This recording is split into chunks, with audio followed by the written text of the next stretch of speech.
হচ্ছে river garden restaurant. তারপর আমরা চারপাশ ঘুরে ঘুরে কিছু ভিডিও কিছু পিকচার নিয়ে তারপর আমরা এখন খাবার অর্ডার। খাবারের মান আমার কাছে তেমন একটা ভালো লাগে নাই, তাই খাবারের রিভিউটা আর আপনাদের কাছে শেয়ার নাই। তারপর আমাদের আফিফা মনু চলে এসেছে আর ওর সাথে এসেছিল জান্নাত। জান্নাতরে হয়তো চিনেনি, সুবর্ণা আপুর মেয়ে, ও কিন্তু মাশাআল্লাহ অনেক সুন্দর। তারপর মিষ্টি বললো চল আমরা খাবারের কিছু ভিডিও নিই, তারপরে খাবারের কিছু ভিডিও নিলাম। এবারের কাহিনীটা আপনারা নিজেরাই দেখেন।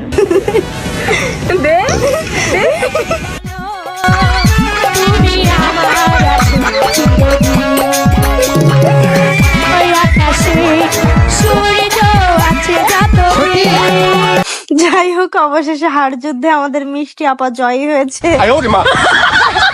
এবার আমরা উপর থেকে কিছু ভিডিও নিয়ে এখন সোজা চলে যাব আপুর বাসায়। ফাইনালি চলে আসলাম আপুর বাসায়। আর আমাদের যেহেতু আসতে লেট হয়ে গেছিল, তাই আপুর আর একটা ক্লায়েন্ট মেহেদি পড়তে বসে গিয়েছে। আর আমরা যেহেতু মেহেদি পড়তেছি, মেহেদি ট্রান্সফরমেশন কিছু ভিডিও নেব না, এটা তো হয় না। তারপর আমরা মেহেদি ট্রান্সফরমেশন কিছু ভিডিও নিই সবাই মিলে। তারপর আপু আমাদের কিছু নাস্তা দেয়, যেটা আমরা খেয়ে এখন আমি মেহেদি পড়তে বসি। তারপরে যে আমি মেহেদি পড়তে বসি, আর এই হচ্ছে আপু যে আমাকে এখন মেহেদি পরিয়ে দেবে। তারপর আপু আমার মেহেদি স্টার্ট করে, আর এই দেখো অর্ধেক পরাতেই আমার হাতটা কত সুন্দর লাগতেছে। থ্যাংক ইউ আবিদা আপু, থ্যাংক ইউ সো মাচ আমাকে এত সুন্দর করে মেহেদি পরিয়ে দেওয়ার জন্য। আর এই দেখো আমার মেহেদির ফাইনাল রেজাল্ট। আমার মেহেদি দেওয়াটা কেমন হয়েছে সবাই একটু কমেন্ট করে বলবা। আর আপু আপনাকে থ্যাংক ইউ সো মাচ আমাকে এত সুন্দর করে মেহেদি পরিয়ে দেওয়ার জন্য। আপনারা যারা ঝিনাইদের মধ্যে থেকে মেহেদি পড়তে চান, তারা অবশ্যই আপুর পেজে নক করবেন। এইটা হচ্ছে আপুর পেজ। এখন আপনারা আপুকে মেসেজ করেন আর সুন্দর সুন্দর মেহেদির ডিজাইন দেখিয়ে আপুর থেকে মেহেদি পরিয়ে নিতে পারেন। আমার যেহেতু বাসা থেকে ফোন দিতেছিল বারবার, আর আমার বাসায় যেতে দেরি হয়ে যাবে, এই জন্য আমি বাইরে এসে কিছু ভিডিও করে নিই।